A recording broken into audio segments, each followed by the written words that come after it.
everyone. I'm Dr. Yosefa Fogel-Rubel, and this is One-on-One Women Talk Torah, a series brought to you by Matan Women's Institute for Torah Study.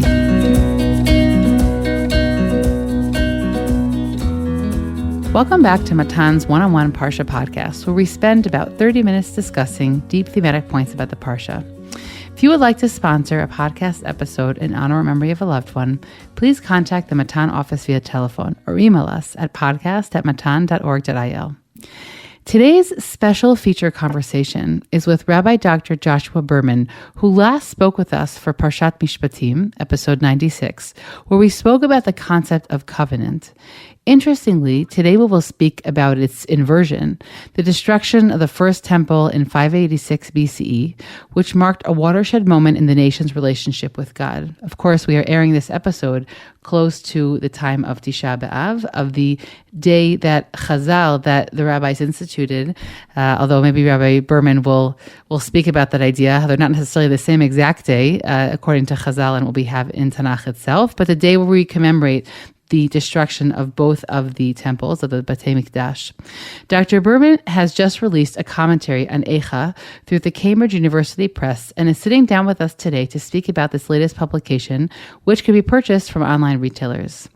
Dr. Berman is a professor of Bible study at Bar-Ilan University, who frequently lectures at Matan Beit Shemesh as well.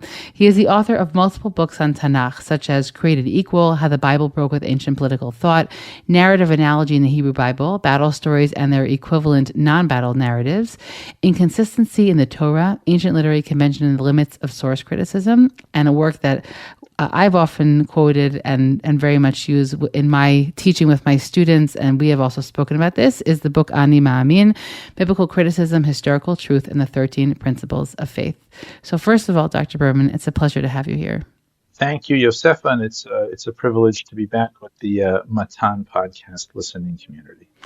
So we're going to really jump right into this commentary on Eicha. You know, whenever I read a new commentary on one of our classical books of Tanakh, I tend to, as a writer myself, have all these questions about the creative process. So I'll limit myself, but I'm always curious how the book came to be. Meaning, is this a course that you ended up wanting to write into a book? Is this, a book that you sort of always were passionate about? It's obviously a really, really difficult text, especially for an English-speaking audience. All biblical poetry is, but I think Eicha, because it's biblical poetry, and its topic is also so difficult and painful, it's really one of the harder books in Tanakh to understand, certainly at a first read. So I'm curious how you set out, or why you set out to write this commentary. Well, that's a really interesting question, Yosef, and it kind of has a history to it. I myself have been baffled by Eicha for a long time. It seems to have no beginning, middle, or end. It seems to contradict itself at different points. Some points you have the voices saying, "Tzadiku Hashem kifihu mariti." Hashem is a tzaddik, is a righteous person, and I have rebelled against him. And then a chapter later, you have claims that a Kadosh Baruch Hu is a vicious murderer, and everything in between. So that it seems to contradict itself right and left. Those are just some of the difficult issues that we have beyond the content, which is difficult, and the language, which is difficult. So 25 years ago, I began to try to teach Eicha, and I came up with an approach that I had developed sort of over time in different courses that I've given, which we'll talk about shortly. And then how it became a book is this. I was approached by the editor of the series that this book is going to be appearing in, the New Cambridge Bible Commentary. And I was approached by the editor of the series. He said to me, "We need someone to write a book, to write a commentary on Ezra and Nehemiah. Would you like to do that?" And in full chutzpah, I wrote back to him, "No, but how about Lamentations? How about Eicha?" And he was like, "Oh, okay. We don't have anyone to write that yet." So that's how I had the good fortune. It's something I've wanted to do, to write up this pirush, this commentary, and to have it appear, in one of these larger Bible commentary series, and that's how it came about.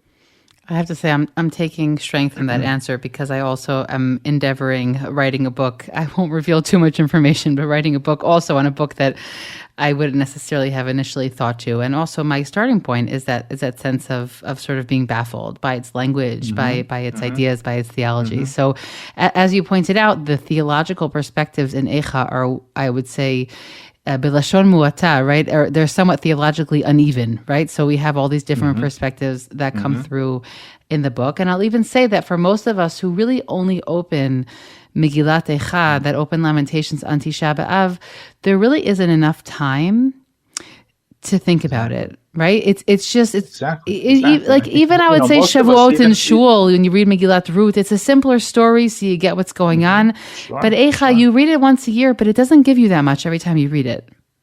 Right. Exactly. It's a quick read, at least in Shul, relatively speaking. And I think even the learned of us would have difficulty saying even just what distinguishes, Perek Aleph from Bet, from Gimel, from Daled, and from Hey.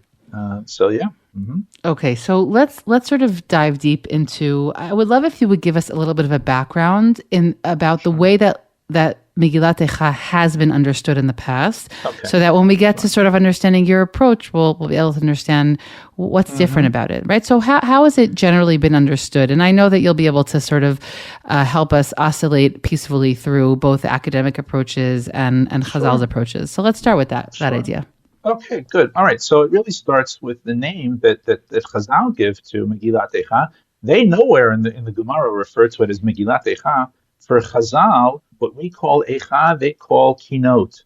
Keynote, as in the keynote that we say, a little bit on Tisha B'Av night, and then at length on Tisha B'Av morning.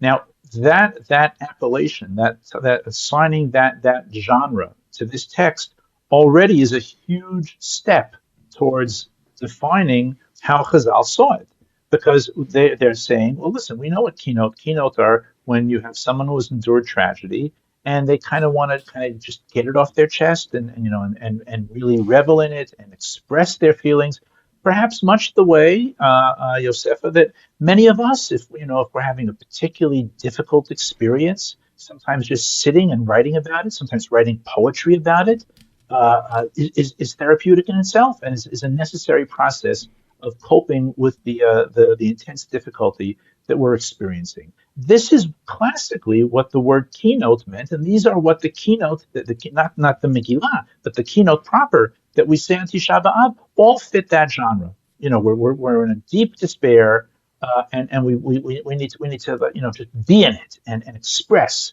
and all sorts of things come out. And I think that's probably how most good Jews have appropriated or have understood Eicha as just another or an earlier form of what we would call the genre of keynote, elegy in English, if you have to look for a word.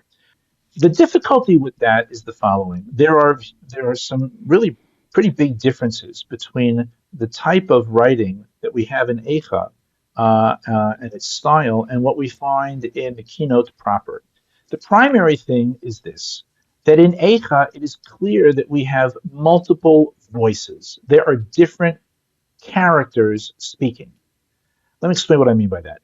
Most of the keynote that we have are either in first person, speaking about me or speaking about us. Sometimes they're in second person, like Sion Halo Tishali, something like that, like Yehuda Levi. I think his keynote are about or said towards Yerushalayim.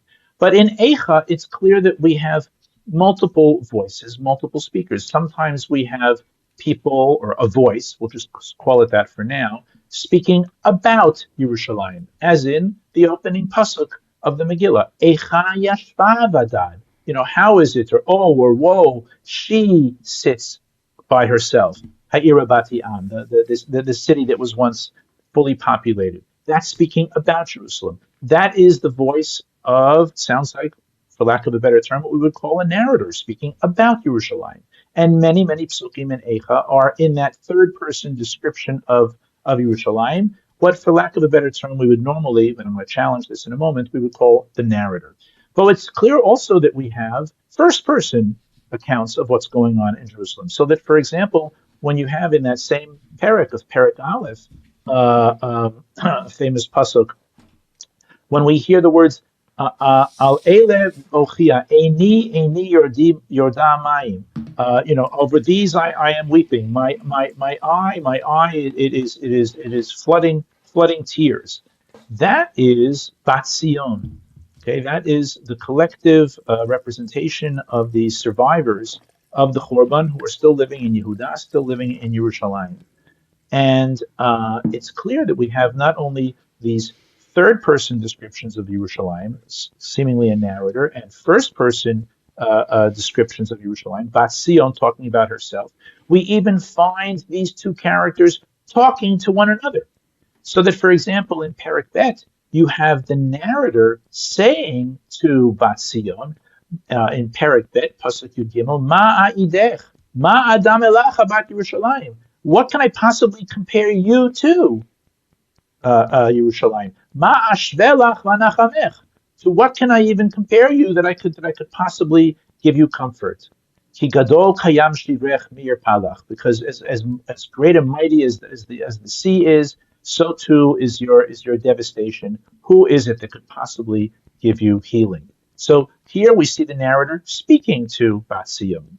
Or later in Perek Dalet, he speaks to Bat Sion again at the end of the Perek, in seemingly an upbeat note, which is kind of strange because there are no other upbeat notes in Eicha, when he says, Tam avonech Bat Sion, either your iniquity or your punishment is now ceasing, Bat Sion, lo yosif lahaglotech, Hashem is no longer going to exile you, Pakad avonech Bat Edom, he turns to the parallel of Edom and your Gilal Chatotayich, Hashem is now attending to your sins. So we have the narrator talking to these various characters as well. And this then invites the question, why, toward what purpose has the author of Eicha, Yirmiyahu, according to the Masorah, why is Yirmiyahu employing two different voices? Now we have elsewhere in Tanakh different voices. For example, the clearest and most classic example is in Eov, where you have Eov who's enunciating one type of theology, and his quote-unquote friends, the Re'im, who are arguing from a different side. But in Eov, it's clear what Eov stands for, and it's clear what the Re'im, the so-called comforters, what they are standing for. The problem in Eicha is that it's hard to get a clear read of any of the characters. Is there anything consistent in them? But this is the main difference. This is why we need to look beyond the genre of just elegy, keynote, and to understand what are these voices, why are these voices being employed, towards what end? What is the purpose of Eicha? What is it about? Okay, so you're saying that there's something about its very unique style of writing that must speak also to the meaning of what the book is coming to offer us. And it has to be more than sort of just some sort of rhetorical device. But on the other hand, we know that it's not two characters, so it has to be some sort of rhetorical device because this city itself or the collective can't actually speak. Or maybe this is actually representing the perspective of the people who were left. Meaning we're still, this whole category is open, whether it's a device or it's actually representing a reflection of what people were believing at that time. Is that sort of part of the confusion? Well, toward what purpose has the author done this? To have speaking back and forth, responding to one another. What is the purpose of that? That's the question that I come to. And also, of course, the correlation between the different chapters, right? That's also a question of whether there's forward movement. Right. That's a question, of course, that comes up also, let's say, when you're learning or reading Shir Shirim, right? Also this question of, is it just some sort of anthology, or is there a movement that we can trace between the different chapters? So that's also, I think, a question that comes up here as well. Right. Okay, so what has generally been done? We've spoken about Chazal, who look at it as keynote, which may or may not help us necessarily in understanding the import. So how has it often been understood, or until this revelatory commentary, how has it largely been understood? Okay, so in traditional exegesis, Parshanut, it's always been understood, Kina, in one form or another, expressing woe, expressing questions, without really much of attention. I don't think you can find really any classical exegete, or even modern, yet orthodox exegete, who really attends to this question, why do we have these different voices? All commentators are sort of in the classical mode of reading this just as expression of pain, expression of hopes, expression of vexation, and that's pretty much the approach within the Masorah. Outside of the Masorah, but not necessarily in ways that are Kfiridik in any way, a heresy or apostasy. Many non-Jewish or even Jewish commentators who are writing in an academic mode like to say, well, what we have here is that after the Chorban, after the destruction of the temple, there were many, many different people around with many different opinions, and they're all kind of just thrown together here. This is kind of like an anthology of the different of a kind of a cacophony of questions that people had. If you will, Yosefa, we can think the same way about the immediate period after the Shoah.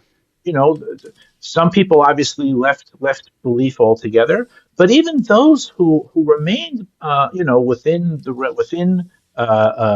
tradition and continue to carry on with Torah mitzvot and to maintain a relationship with the Ribono Shel Olam, you find, if you speak to these people, you find many, many, many different approaches. And what do they think? What were they thinking? What are they thinking?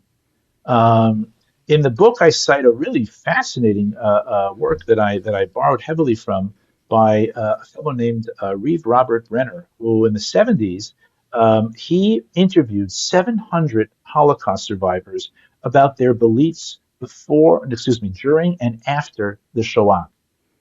And these aren't things that we talk about very much. I think that in our day and age, the Shoah doesn't get talked about very much because it's too big. We don't know what to do with it, and we were able to pretty quickly move on to other happier things like Medinat Yisrael. And I think there's much more theologically written about the significance of the founding of the state of Israel than there has been about the meaning of the Shoah, because we really don't know, and it's much happier to think about other things than to think about the Shoah. But for those after the Shoah, this went on for decades and decades, and so they had to produce materials to deal with it.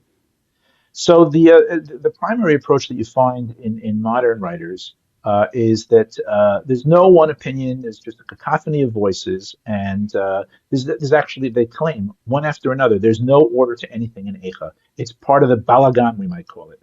Nothing is orderly, and therefore the voices and the opinions are thrown together in a random way, which I find kind of hard to believe, because we all know, anybody who's sat and has read Eicha and Tisha B'Av realizes that so many of the prakim here are organized by the aleph bet, they're an acrostic.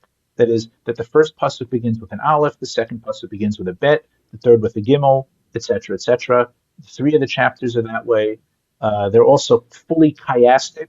That means that you have a word in pasuk aleph, and you have the same word in the last pasuk of the parak, and then you have a word in the second pasuk of the parak, and then you have the same word in the second to last pasuk of the parak.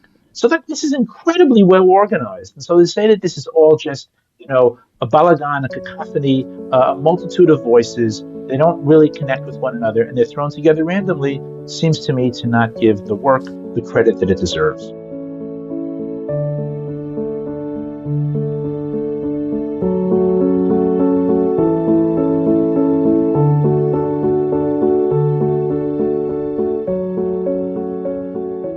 I just want to pick up on one piece that you mentioned there about the cacophony of voices. Some might be listening and saying, what cacophony of voices? The Beit Mikdash was destroyed because of the sins of Israel, and what is there to talk about? And it's interesting because we actually really see this cacophony. We see it in the book of Yirmiyahu. We see it in a bunch of other places, how there were multiple ways to look at this event. And I'm going to talk about that in a second. Yes. Okay, so well, I'll bring one example, and we'll see where we dovetail on this, that, while for us, we sort of accept the narrative of the book of Melachim, I would say largely as sort of the big winner, and of Yirmiyahu himself, that wasn't necessarily a persuasive argument for a lot of the people living at that time. And one of the passages I often like to bring is in Yirmiyahu Mem Daled in chapter 44, when Yirmiyahu, against his will, has found himself in Egypt after the Beit Mikdash destroyed, and also the last hopes of Gedaliah and others have also been shot in literally and figuratively, in Yerushalayim. So that he finds himself in Egypt, and he's sort of, yelling at everyone there that you're still here doing Avodah Zarah. They've really, really developed, methods of foreign worship and temples there. And they say, what are you talking about, right? And they, again, I'm sort of making up the psukim, but you can look in the middle section, sort of from the 7th pasuk to the 10th, and they say, you know what? As long as our ancestors in Jerusalem were worshiping foreign worship, everything went well. And then when they stopped, that's when everything went down the drain. And most of the commentators think they're talking about the period of Yoshiyahu, the period of the really big religious reform, that when we read Sefer Melachim, it's sort of looked at as this great achievement. And then all of a sudden you realize that the people at that time didn't see things that way. And they also had not yet connected between the destruction of the Beit Mikdash and their behavior. Something that to us, when we sort of, again, very Sefer Melachim minded and other theologies that I'm sure you'll speak about, it sort of seems very basic. And then you realize that's not how people understood things then. And then you sort of wonder, okay, well, there's a perspective that Tanakh wanted to put forward and that ultimately apparently won out. But you sort of wonder, were their perspectives totally wrong? Or were there multiple, sort of a multi-vocal period of time, but over time we sort of accepted a particular theology. We went with a particular perspective, and it's remained with us very strongly until this day. So that's like a little bit of a comment, but it's also a question, because I'm sure you have a lot more to add to this. Well, everything you've just said, Yosefa, I sign on entirely, and it actually is the perfect segue to for me to explain what I think is happening in Eicha. Great. Okay. Let me take a step out of the Tanakh for a second and ask a kind of a tantalizing question. What does Megillat Eicha have to do with anti-vaxxers, those that deny climate change, those that claim that the 2020 presidential election was stolen? And the answer is a phenomenon that social psychologists call belief persistence. Belief persistence is when a group of people hold fast to a set of beliefs about reality that is utterly impervious to any proofs to the contrary. That is, if you tell a Holocaust denier, well, here we have this documentary, and here they're digging up Sobibor. It doesn't matter how much evidence you bring. We know it's not going to matter, because it's not really about evidence. It's not really about proof.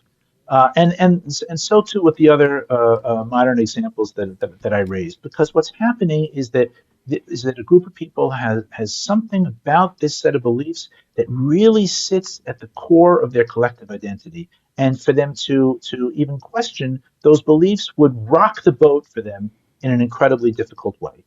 I raise that notion of belief persistence, of people who are clinging on to a way of interpreting the world that is totally off and yet totally impervious to any proof to the contrary, because this is exactly what happened to Yerushalayim and to the residents of Yerushalayim in the period of Yirmiyahu. It's exactly what you were saying. What we see is that in Sefer Yirmiyahu is that the people are infected with what we call, using the academic term, Zion theology. That means HaKadosh Baruch Hu loves us, and he loves his Beis HaMikdash, and he loves the Eretz Zion, and he loves the Davidic king. He loves us. He just totally loves us. And therefore nothing can happen. And in fact, there's even one place in Yirmiyahu and Perek Yud-Chet where they say, you can say everything you want, we're never going to believe you. We're never going to believe you. What does it mean we're never going to believe? That means the proofs are, nothing you can say, there's no proofs, because we are totally committed to this. The remarkable thing about Sefer Yirmiyahu, and you've already pointed to this, Yosef, and what you said before, is what I like to call the chapter that was never written, the chapter that never happened, the chapter that we would totally expect, that after the Chorban, after the destruction of the temple, the people would come to Yirmiyahu and say, oh, Yirmiyahu, you were right, and we were wrong. You said this was going to happen, and it all happened exactly the way that you predicted. That never happens. That never happens. The people come to him and they ask for advice. He says, let me ask the Kadosh Baruch Hu what to do. And then he tells them, you should all stay here. And then they basically spit in his face.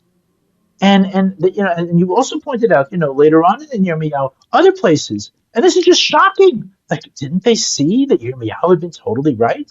So this is why it's so similar to those other things that I mentioned. Don't people see all the scientific proof about COVID vaccinations? And don't people see that there's no proof that the election was stolen, and on and on and on. It's because they are totally committed to this ideology, because it makes them feel good. It makes them feel loved by HaKadosh Baruch Hu, and it takes the onus of responsibility off of them. And so even after the Churban, they do not understand what happened at all.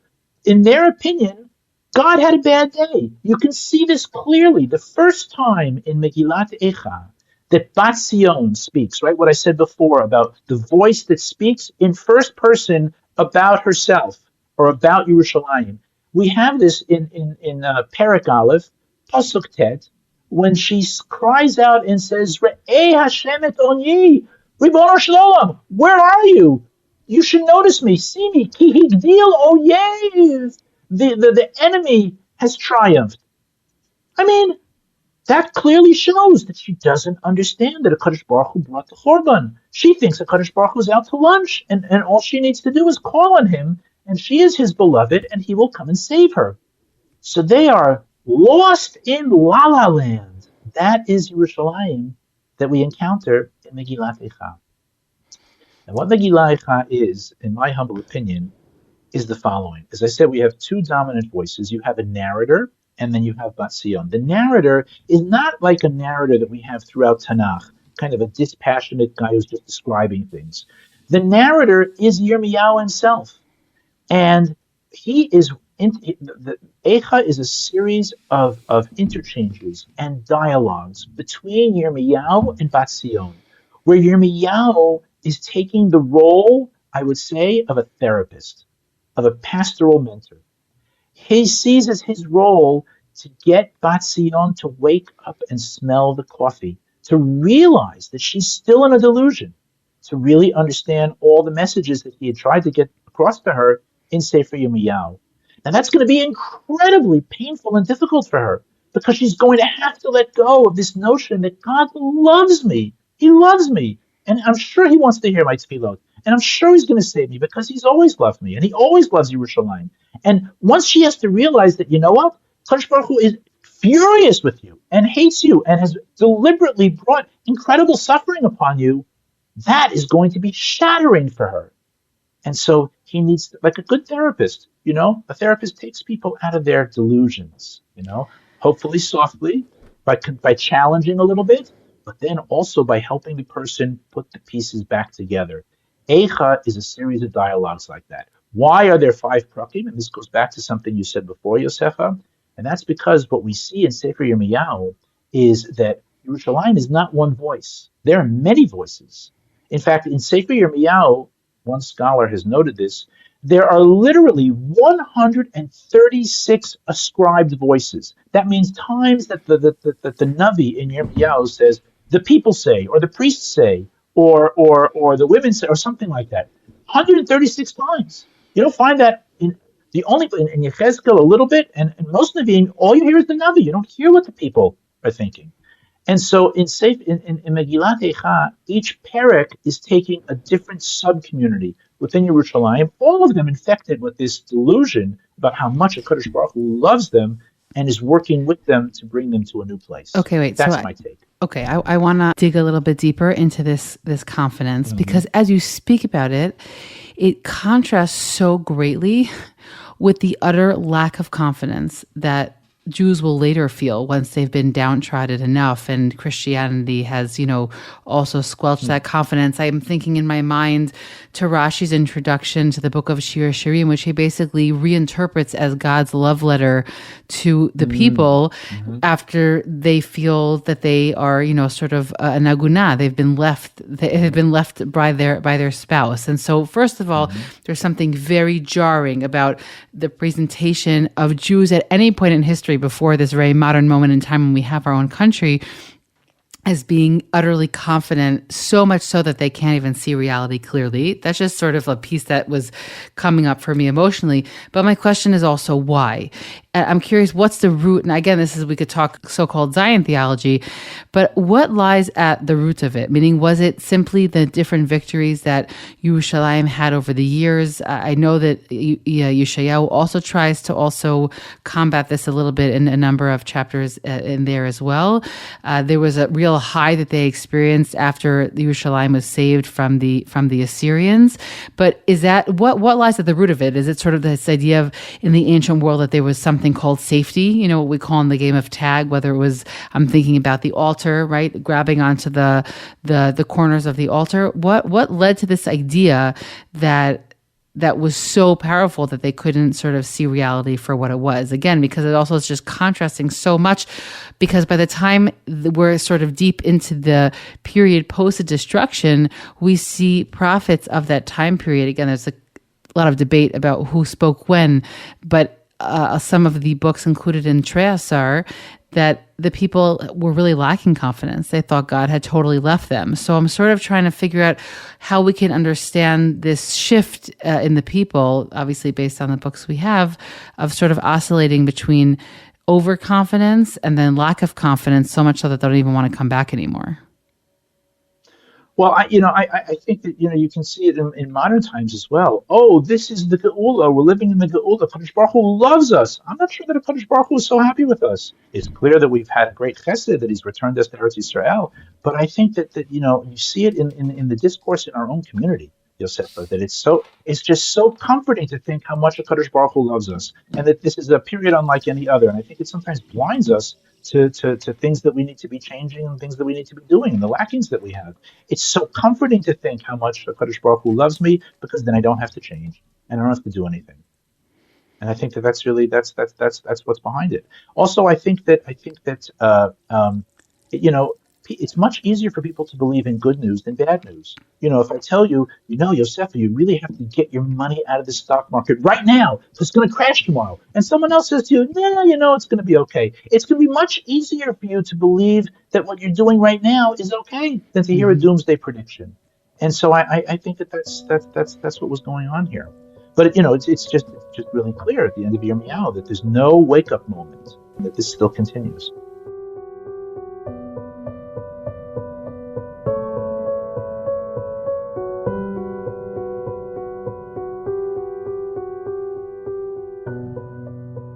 I'm going to ask something that I think is heretical, but we are assuming that Yirmiyahu's perspective is the solely right perspective because he's the prophet of God. Meaning, is there any way to think that some of these other perspectives had legitimacy as well? It's a really postmodern question. No, and you know what? Multiple narratives. Yeah, you'll be surprised by my answer, Yosefa. I think in Eicha, no. I think that there's only one answer. That's Yirmiyahu. But I think when you look in the rest of Tanakh, you can see that there's multiple answers to this. I'll just give one example that really highlights it.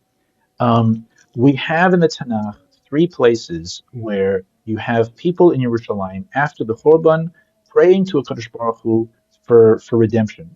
Okay, you have that in the last parak of Eicha, which is a long tefillah. Parak Hey is really a tefillah, and you have this in 2 Mizmorim and Tehillim, in Ayin Daled and Mizmor Ayin Tet, 74 and 79.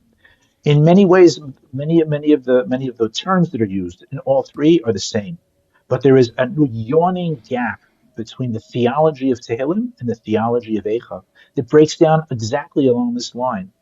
When you look into Tehillim, what you see is that the Mishorim that wrote those Mizmorim speak about how much HaKadosh Baruch Hu loves us. And we are your avadecha, your servants, and your chasidecha, your righteous ones. Your torecha, we are your turtle dove. That's a term that's used over there. And look at all the terrible things that the Goyim have done to us, and even more, look at the terrible things the Goyim have done to you. Okay? Those people in Tehillim are enunciating the theology that we find by Yirmiyahu's adversaries in Sefer Yirmiyahu. When you look in Eicha Perek Hey, there is no mention at all of any of these love terms for Am Yisrael. Not Avadecha, not Torecha, not Yaakov, none of that. In Eicha Perek Hey, there's nothing about, look at what the Goyim have done to us. That takes the attention away from what Eicha wants to put at the center. We are the ones that are responsible. And so in that tefillah in Eicha Perek Hey, there's no mention practically in direct fashion of what the Goyim did. Yes, we are suffering, we have this, but not, look what they have done. And certainly nothing in Eicha Parakeh calling for the same redemption, seemingly, that they are in Tehillim Ayin Dalet and Ayin Tet. You don't have in Eicha Parakeh anything about, Ribono Shel Olam, look what they've done to your Mikdash, look what they've done to your Mishkan. Nothing like that. Because that's not the point. Those feelings are exactly the problem. It's when those Mizmorim and Tehillim say, look what they've done to us, your beloved ones. Look what they've done to you and your beautiful Mikdash. That's exactly taking the attention away. It's still holding on to the delusion that HaKadosh Baruch Hu loves us after the Churban. And Yirmiyahu is not going to hear any of it. He wants us all to wake up and smell the coffee. We are alone. We are solely responsible for this. And if we are going to turn to HaKadosh Baruch Hu, it has to be through the most important term you have in Eicha Parakeh, Oy lanu, oy na lanu kichatanu. Oy na lanu kichatanu. Only when we do a proper cheshbon nefesh, only when we do a proper vidui, only then can we turn to HaKadosh Baruch Hu. But don't tell HaKadosh Baruch Hu about how beautiful his base of Mikdash is and how much he loves it. And don't tell him how much he loves us. That's just not where we're at. It's not where we're at. I like this quote from your introduction. You write, for the pastoral mentor, only by writing the relationship with the Almighty above will Israel be able to successfully negotiate its conduct with the nations of the earth below. Right? It's a need to take responsibility. It seems very much, and again, in the way that we're presenting the people at this time, that they weren't really looking at themselves reflectively. I have to say there's something also really disappointing about it, because we're speaking about a time in history where they had prophets, and we don't even have those prophets now. And when they had prophets who, most of them, there obviously were false prophets who were sort of pumping them with the things they wanted to hear. But this is after hundreds of years of prophecy, more honestly, but certainly hundreds of years of classical prophecy. And they still were sort of utterly confused about how God wanted them to look at their behavior. There's something that's a little bit frustrating, if I could say that, about this delusion, because then I think, in the world we live in today, we don't even have these kinds of direct channels to God, and will certainly still confuse. Well, I'm not sure, Yosef, that the people understood that Yirmiyahu was the only true one around. No, they thought he was a quack. They didn't think he was right. None of these later prophets do any miracles, so it was hard for them to establish their bona fides. Correct. Again, we look at it retroactively and think that it's very authoritative, but it is very clear when you read between the lines that these prophets, it was probably more needed for the generations, right? Chazal's idea of what's written was hutzrach ledorot is not only because it's good, important for us to hear, but it probably is more authoritative for us to hear than it was for them to hear then. But there's something about that. Whenever I teach about prophecy, I sort of do that sort of, pour the cold water on people to understand what prophecy really was like. It was much less clear, I think, than we often tend to think. I was curious. You have a great little, sort of window in your introduction, a passage where you explain to the reader, obviously the assumption that the reader is not necessarily going to be Jewish or observant, about how the Midrashic collection of Eicha Rabbah really tries to bridge this book with later periods in Jewish history that don't share the same tragedy. Meaning Chazal are looking at Eicha and saying, how can we connect this book to what's going on now? And ironically, a lot of times what they do is that they invert really negative verses and read them positively, right? So that Eicha becomes sort of a book that can promise something else about the future. Right. And so I'm curious, not at all to minimize the work of Chazal, and that's a different conversation about how Eicha Rabbah really functions, but I'm curious, what sort of passages or a passage in Eicha that you think stands on its own, meaning without inverting it, that stands on its own as being meaningful for our religious lives today? Just curious what comes up for you. Okay, two things. One, for our individual Avodat Hashem, our own individual spiritual lives, and one for our collective spiritual lives. Okay, in Eicha Perek Bet, Yirmiyahu demonstrates very convincingly all of this was from God, and you have to recognize that. And Yirmiyahu recognizes that if Bat Zion is going to adopt that, she is likely to be very angry at God, very angry at God. And that is how Perek Bet ends. The dialogues that we have here are not actual dialogues that happen. They are staged dialogues. They are models for what the author Yirmiyahu, where he wants to see Bat Sion get to in each of the prakim. And Perek Bet ends with her furious at God and accusing him of murder. And I think that the takeaway from this is that there are sometimes events in our lives we don't understand what HaKadosh Baruch Hu is doing to us, and we are really angry at him. And that's okay. It's important to be able to express anger to HaKadosh Baruch Hu, just like it is in any of our dear and close relationships. If you're angry at someone, it is far worse to just close them out. If you can yell at them, it means that you still are invested in them. It means that you still hold them accountable. It means you're still actually looking for a way back. It's when you just slam the door and walk out that things are bad. And so Yirmiyahu almost creates, I would say, a space for the people of Yerushalayim who are just now, through his work, coming to really understand their role and what HaKadosh Baruch Hu did as a result, to then not necessarily say, oh, chatanu, pashanu, avinu. No, that's never going to, that doesn't happen so quickly. The first thing is, wow, no way. I am furious about what's going on. And that's okay. You can be furious at God. There's a place for that as well. Okay, that's I think is one takeaway. And then the second takeaway, I think this is for our collective lives, is, if you were to ask Yirmiyahu in Eicha, so why was the temple destroyed? Why was there a churban by Beis Hamikdash?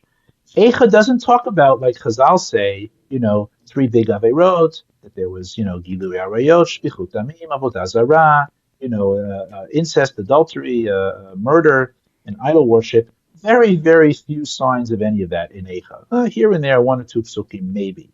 But the primary reason, if you read Eicha the way that I'm proposing, is the danger of falling into an ideology that has no controls on it, no capacity for self-critique. And I can't think, Yosef, of anything more important in our very highly charged and polarized age. Whether you're living in Israel or whether you're living in America, we all see around us various camps in which groupspeak is clothed and cloaked with piety.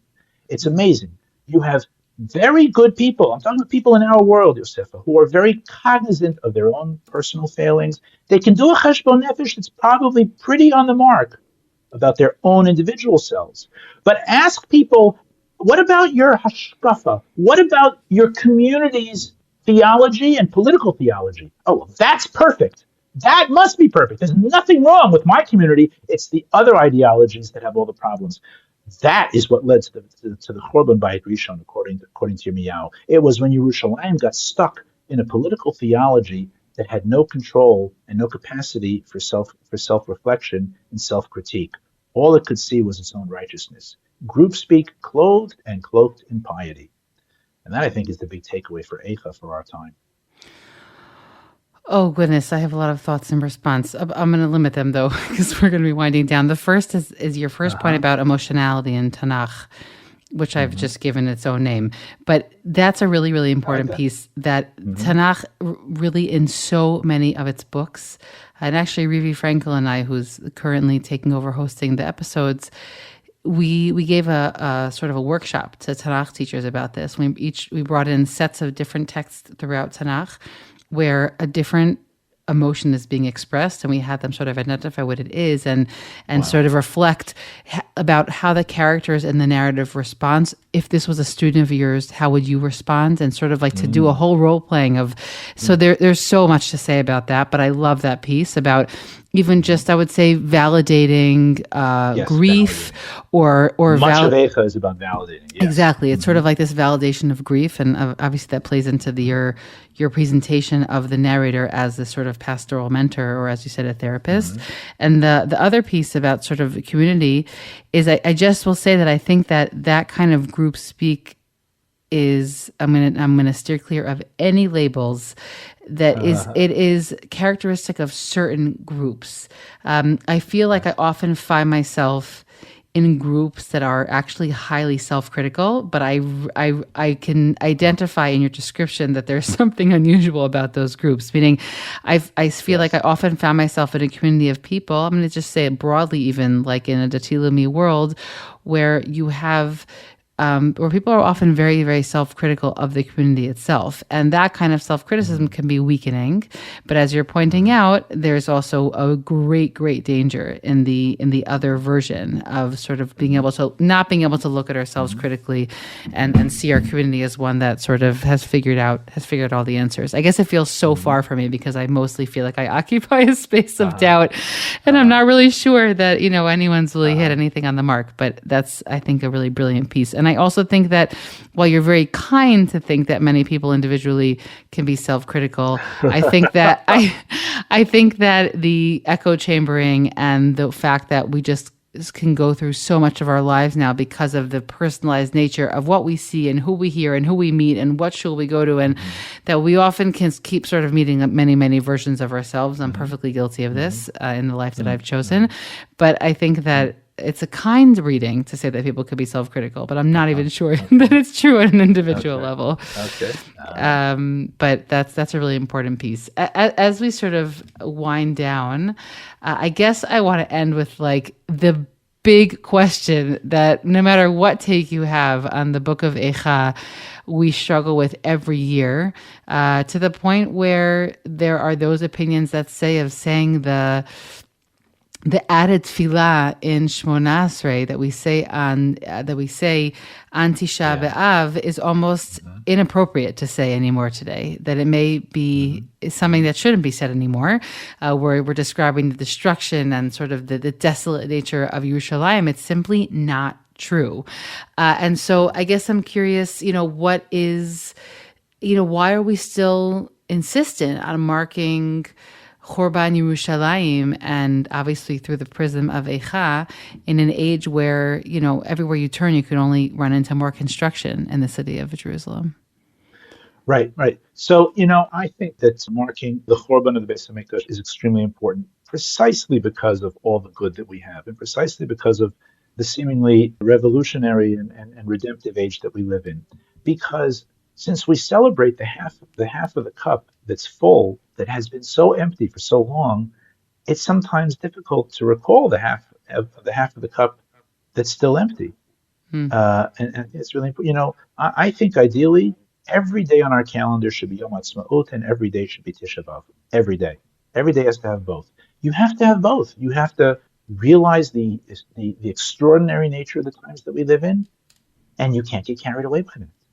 And I think that's we have to remember, so long as there's no Beit Mikdash, this is a Kadosh Baruch Hu's clearest sign that we have a lot of work to do, and to get back to understanding what it is and where we've gone wrong. And I would say, just to repeat again what I said before, I think one of the most dangerous things in our time is the group speak that is clothed in piety, and that is what Eicha says brought about the Chorban of Yerushalayim the first time around. And it means that we have to examine carefully our political theologies. I'd say on all sides. Doesn't mean to give up, doesn't mean they're wrong, but there probably is some truth to some of the things the other side is saying. Can we open ourselves to those possibilities?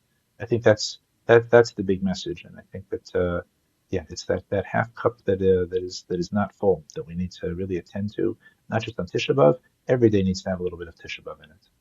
Thank you so much for this conversation. I really, really appreciate it. And in Yirtzeh Hashem, Yosefa, next year we won't have to talk about this anymore, and we'll have it all down right. And Shibana Beis Hamikdash v'Her b'Yameinu, Amen. Amen. Thank you. I hope you've enjoyed this conversation as much as I did. I'm Dr. Yosefa Fogel-Rubel, and this is One-on-One Women Talk Torah, a series brought to you by Matan Women's Institute for Torah Study.